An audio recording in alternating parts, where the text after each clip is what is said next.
What's going on, everybody? If you're new to the channel, my name is Jeremy, and on this channel all we're going to do is talk about no prep racing, street outlaws, drag racing in general, automotive culture in general, and we have just got a project car for the channel. If you have not seen any of the videos on it, go back and check them out. I have a video on it coming in the next couple of days. You're not going to want to miss that. Plus, if you have not heard about my next giveaway, it is going to be when I hit 50,000 subscribers. I'm gaining around 1,000 a week, so it shouldn't take very long. Plus, if you're watching this and you're not subscribed and you want in on that cold hard cash, hit the subscribe button, drop a comment in the comment box below. That's all you have to do to be entered. I'm giving away $500, and I'm either going to give away $500 to one, or $250 to two people, or $100 to 5 different people. I'm going to let you decide on how it goes. With that being said, I'm kicking the video off right here.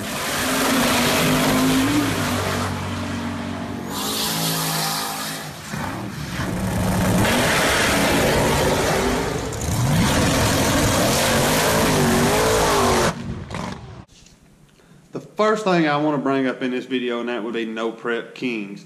And I want everyone's opinion on whether you like it or not. And I'm going to give you a short rundown on what No Prep Kings is. It's a series of races at these huge NHRA type sanctioned tracks where 32 of the biggest guys in racing today are competing in a points type series where the winner takes home 30 points, and just for showing up you get 5, and you get 5 for every round you advance. Right now Ryan Martin is sitting on top, and honestly I haven't found anything Ryan Martin can't do inside that Fireball Camaro. He is number 1 on the list. He just outrun Gas Monkey in the Mega Race 2, and he's number 1 on this list. I really want to know what all that car and that driver both is capable of doing. To me, there is nothing that, I mean, he's outrunning pro mods. He is on top of everything right now. When that car was first introduced to us as a whole, the people who watching Street Outlaws, it was when they first went to Memphis, when Chief lost his shoes, when JJ was in the zip tie and, drug the back bumper. That race, that was when he first was debuted on the television show. But in real life, he was already on the list. It's just the way it was filmed and edited and shown was backwards. But I feel like that is one of the fastest steel roof and quarter cars there are over the whole spectrum of everything. Mark in that 78 Malibu just broke the mile an hour and the ET on radials at Sweet 16 race at South Georgia Motorsports Park in Valdosta. He outrun what Ryan's ET was by what? 0.2 of a second, something like that. And 0.2 of a second is a lot in drag racing, but it's really a blink of an eye is all it is. And that was a steel roof and quarter car that just shattered the mile an hour and ET. Picture of the car on the screen right now. So 78 Malibu is blue, twin turbo, big block car. It's not a 481X car. I have heard the word 481X so many times over the past month or so that I want to puke.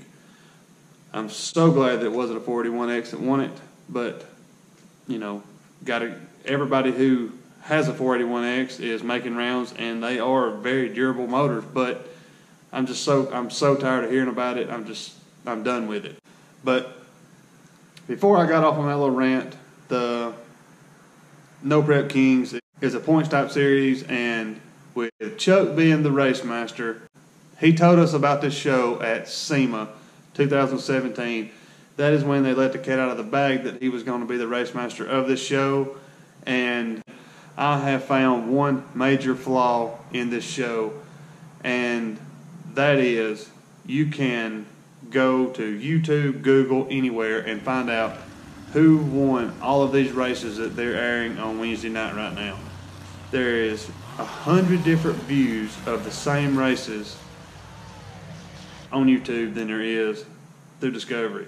The only difference and the best part about it being on a television show is you can see some behind the scenes stuff, and you actually get to see up close in the guys' pits that they have a rope around if you was actually there physically. But, you know, everyone knows, you know, all of these racers have put it all over their social media. Who's winning, the points board, you know, everything. You already know it all, so you're not gaining much by watching the show, you know what I mean? Don't get me wrong, I'm watching it, but I enjoy watching racing, so, you know, I'll watch the same race 3 or 4 times on my phone through YouTube or something just to hope I see something different. I enjoy it. I'm probably still going to watch it, but to me that is the biggest flaw of the show. The reason that they are doing this is because the general public, they are looking for a way for, you know, us to be able to see the Outlaws and see them race, and this is the only way they can do it within a controlled environment. But there's a lot of the big name guys that's not there at a lot of them. You know, Doc, Fireball, and Chuck is about the only ones that's consistently been there. They're all in the top 5 in the points right now. So I don't know.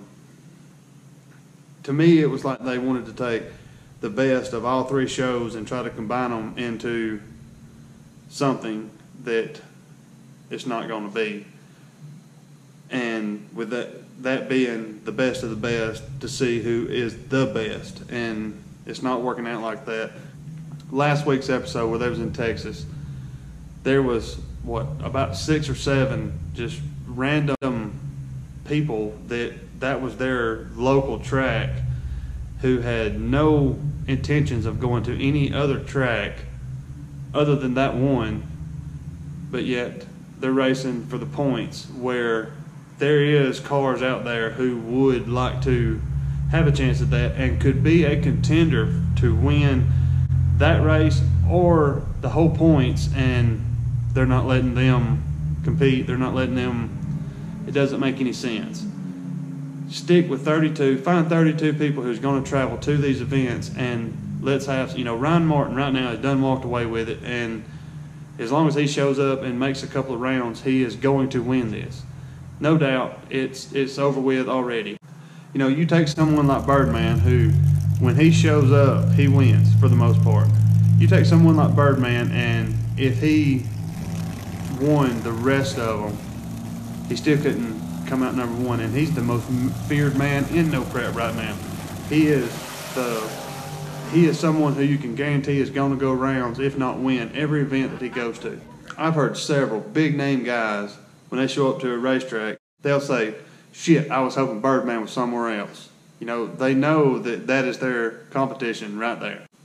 I will say this, that I feel like they should have had a event, you know, maybe a lot smaller one, you know, maybe 8 cars or 16 cars or something at each of these, and let them, you know, like Outlaw Armageddon or somewhere like that. You know, they have so many different classes. They have, you know, the All-Stars, the big tire, small tire, truck.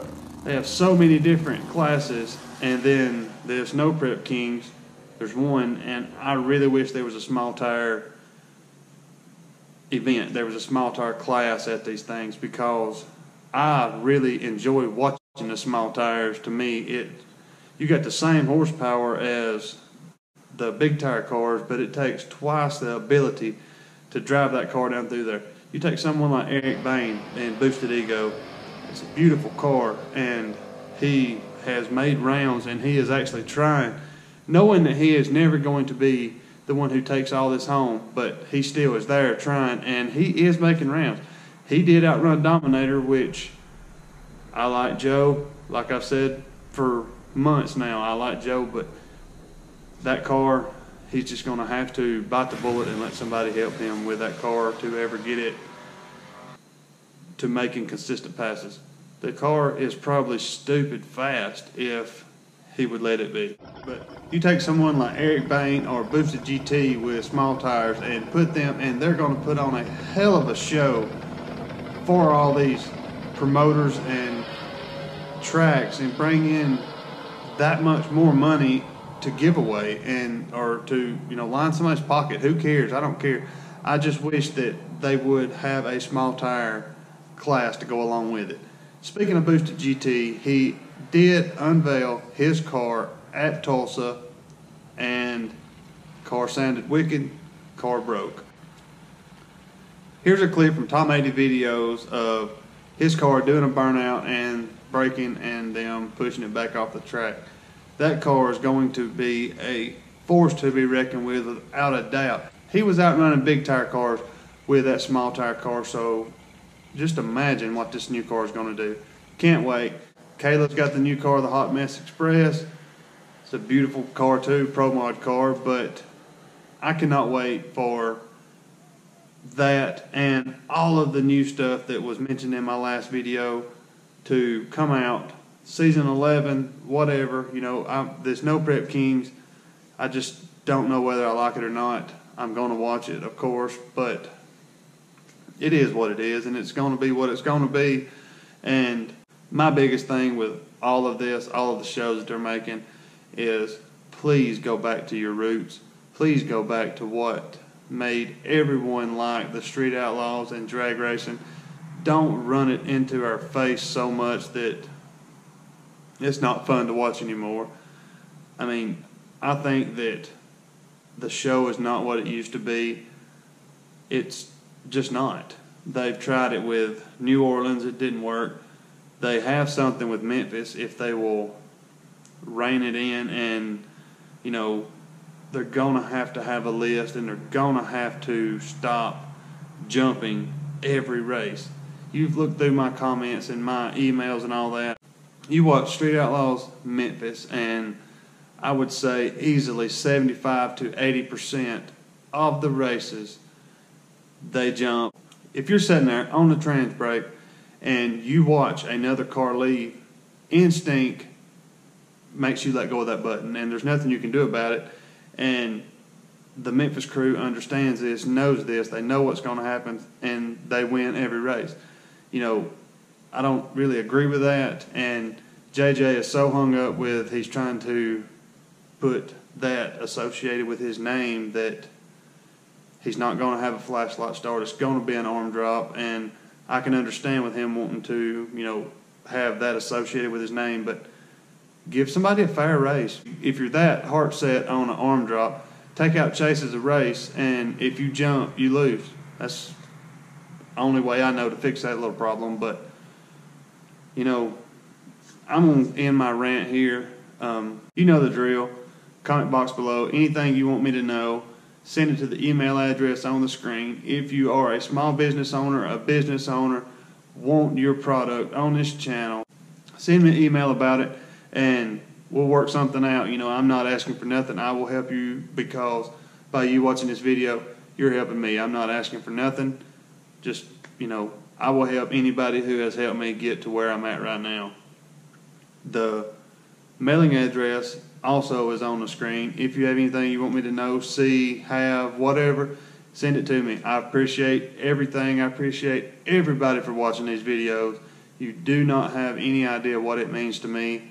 I never thought 3 or 4 months ago that I would be where I'm at right now. You can go back to the video that I made that's got nearly 2 million views now, 1.5 million, something like that, and it's a horrible video. I know it is. And there's still people watching it and bitching about the same thing that the other 500 comments was bitching about.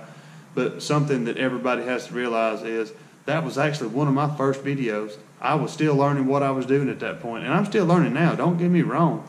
But I just got killed in the comments in that video. But what am I supposed to do, take it down? You know, I don't understand what everybody wants me to do. I'm not taking it down. It's not going anywhere. I'm not going anywhere. I have 30-something thousand people out there who look forward to watching my videos, and it's growing by about 1,000 a week. So I'm not going anywhere. Thank you very much for watching. Ending the video right here. Godspeed. See you next video.